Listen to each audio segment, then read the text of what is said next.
Dr. Frankl, what is the difference between people who are able to pick themselves up, get over life's problems, and those who are not? The decisive factor is decision, the freedom of choice, the freedom to come up with a decision. It should be, I would like to become this way or another, in spite of conditions that should only seem to fully determine my behavior. I wish to act freely as a responsible being, which is a human being. I wish to act in accord with heredity and environment, owing what I become to them, but also, if need be, in spite of the worst conditions. This is exactly what you could watch and witness under severe, extreme conditions of stress, or of tragic conditions. Just think of people living for several years under the worst conditions of a prisoner of war camp. There's a whole body of psychiatric literature about that, or for that matter, in concentration camps. And this is what should be acknowledged. People are free, and if you watch or study the lives of such people in just a detached, down-to-earth, strictly empirical, scientific way and fashion, in another way than you presented it and you commented it, in another way, then people get the picture, the impression of a human being as something, not someone, something that is fully determined. Whereas they don't recognize and acknowledge the freedom and the responsibility for themselves, the responsibility for making something or someone out of himself. So your basic philosophy is that life has meaning under all conditions, but how easy is it when there's a sense of hopelessness, a sense of despair, to recognize this meaning? Let me confront you with a somewhat strange definition of despair. As I'm used to proclaiming is that despair can be explained in terms of a mathematical equation. D, capital D, equals S minus M. What does it mean? Despair is suffering without meaning. As long as an individual cannot see any meaning in his or her despair, he or she will certainly be prone to, in its suffering, I wanted to say, no meaning in the suffering. He or she will certainly be prone to despair and, under certain conditions, to suicide. But at the moment they can see a meaning in their suffering, they can mold it into an achievement, they can mold their predicament into an accomplishment on the human level. They can turn their tragedies into a personal triumph. But they must know for what.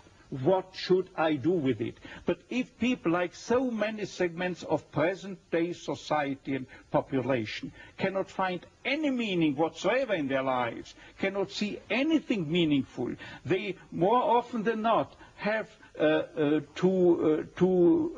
something to live by, or say at least enough to live by. They cannot see anything to live for. What is the answer to the question, why me? Why did this happen to me? The answer to such a question is nothing that a psychiatrist or any other type of a scientist can come up.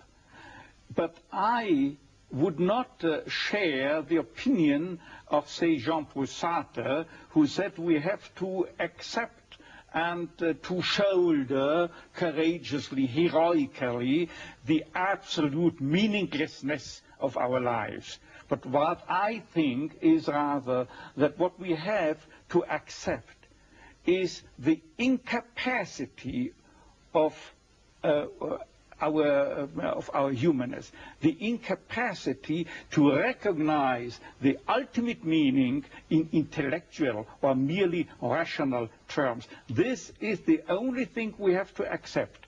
But still, we may believe in an ultimate meaning, but to lead someone, say a patient, to eat the way for him to such a belief, to faith, is of course not the business or job to be carried out by a psychiatrist, but rather by a theologian.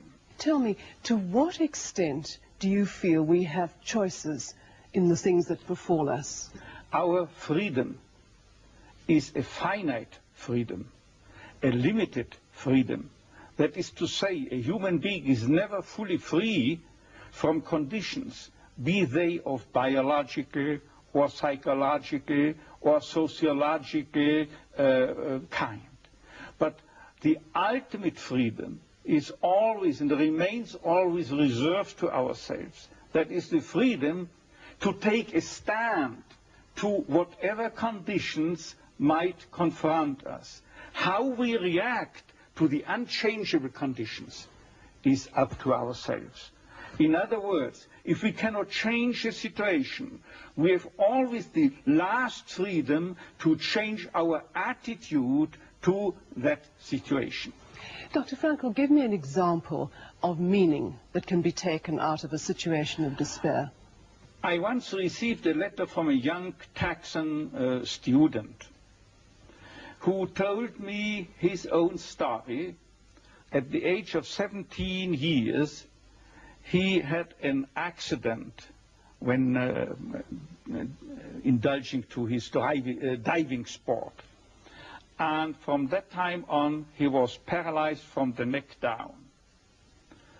And he wrote to me, "I broke my neck, but it did not break me. I am at present helpless, and this handicap will remain with myself apparently forever. But I have not given up my studies. I want, because of my own helplessness, to help other people. I want to become a psychologist, to help others. And I'm sure," he wrote to me, "that my suffering will add an essential contribution to my ability to understand others and to help other people." This man, three years later, was invited by me to deliver a lecture, to read a paper at the 3rd World Congress of Logotherapy taking place at the University of Regensburg in West Germany. He was brought in and with his wheelchair by a plane from Texas to West Germany and delivered a lecture under the title, "The Defiant Power of the Human Spirit." The last sentence read, "I know that this is true because that man was me."